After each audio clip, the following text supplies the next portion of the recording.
Assalamualaikum warahmatullahi wabarakatuh. Nama saya Wahyuni Lestari dengan NIM 180384202013. Di sini saya akan mencoba memaparkan materi tentang relasi dan sifat-sifatnya, yaitu dengan dosen pengampu Ibu Mirta Pera, SPD MSc.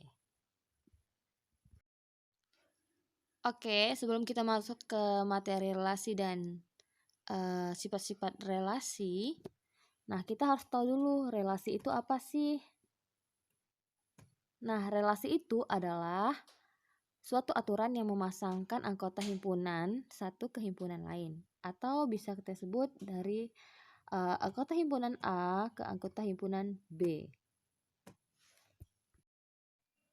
Selanjutnya, yaitu cara menyatakan relasi.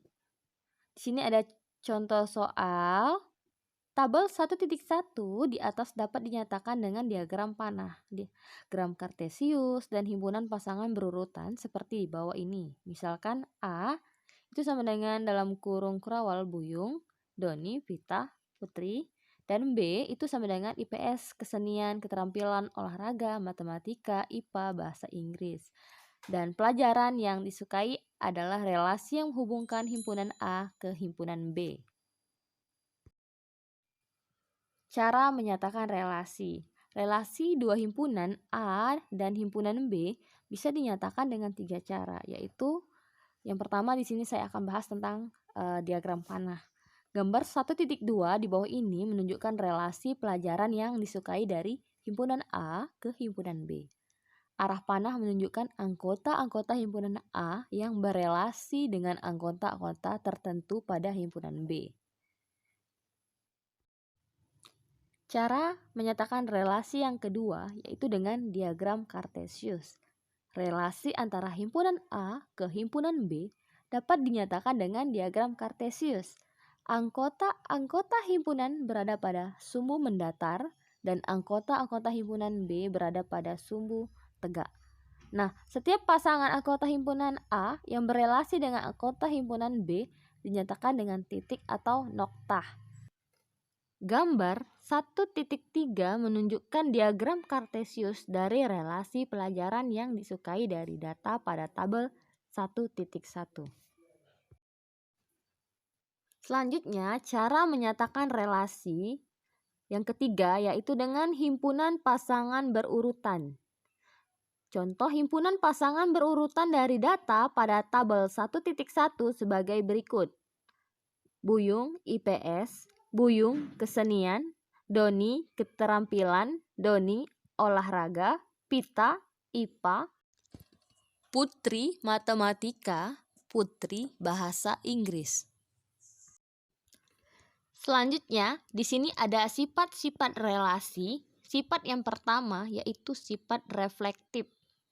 Nah, sifat reflektif ini misalkan R, sebuah relasi yang didefinisikan pada himpunan P.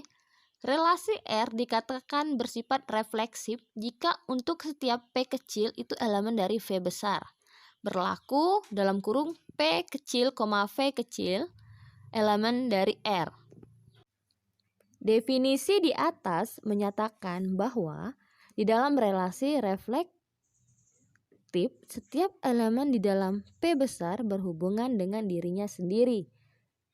Juga menyatakan bahwa relasi R besar pada himpunan P besar tidak refleksif jika ada P kecil itu elemen dari P besar, tetapi tidak terdapat dalam kurung P kecil, P.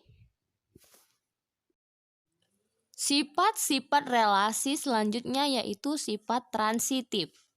Sifat transitif, misalkan R besar itu sebuah relasi pada sebuah himpunan P besar. Relasi R besar bersifat transitif apabila untuk setiap dalam kurung X, Y itu elemen dari R besar dan dalam kurung Y, Z itu elemen dari R besar, maka berlaku X, Y, Z elemen dari R besar. Nah, contoh diberikan himpunan P sama dengan dalam kurung kurawal 1, 2, 3 didefinisikan relasi pada himpunan P besar dengan relasi adalah himpunan R sama dengan dalam kurung kurawal dalam kurung 1,1 dalam kurung 1,2 dalam kurung 2,2 dalam kurung 2,1 dalam kurung 3,3. Relasi R besar tersebut bersifat transitif sebab dalam kurung X, Y itu elemen dari R besar dan dalam kurung Y, Z itu elemen dari R besar, maka berlaku dalam kurung X, Z itu elemen dari R besar. Sifat-sifat relasi selanjutnya yaitu sifat antisimetris. Sifat antisimetris misalkan R sebuah relasi pada sebuah himpunan P besar, relasi R besar dikatakan bersifat antisimetris atau dengan kata lain tolak setangkup apabila untuk setiap dalam kurung X, Y itu elemen dari R besar dan dalam kurung Y, X itu elemen dari R, maka berlaku X sama dengan Y. Contoh, diberikan himpunan C sama dengan dalam kurung kurawal 2,4,5 didefinisikan relasi R besar pada himpunan C dengan R sama dengan dalam kurung kurawal dalam kurung A, B itu elemen dari A, kelipatan B, A, B itu elemen dari C, sehingga diperoleh R besar itu sama dengan dalam kurung kurawal 2,2 dalam kurung 4,4, 5,5, 4,2. Relasi R besar tersebut bersifat antisimetris atau tolak setangkup. Nah, sifat-sifat relasi yang terakhir yaitu sifat simetris. Sifat simetris, misalkan R besar itu sebuah relasi pada sebuah himpunan P besar. Relasi R besar dikatakan bersifat simetris atau setangkup apabila untuk setiap dalam kurung X, Y itu elemen dari R besar, berlaku dalam kurung Y, X itu elemen dari R.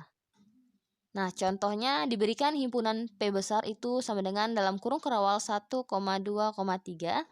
didefinisikan relasi R besar pada himpunan P besar dengan R besar itu sama dengan dalam kurung kurawal 1,1, 1,2, 1,3, 2,2, 2,1, 3,1, 3,3.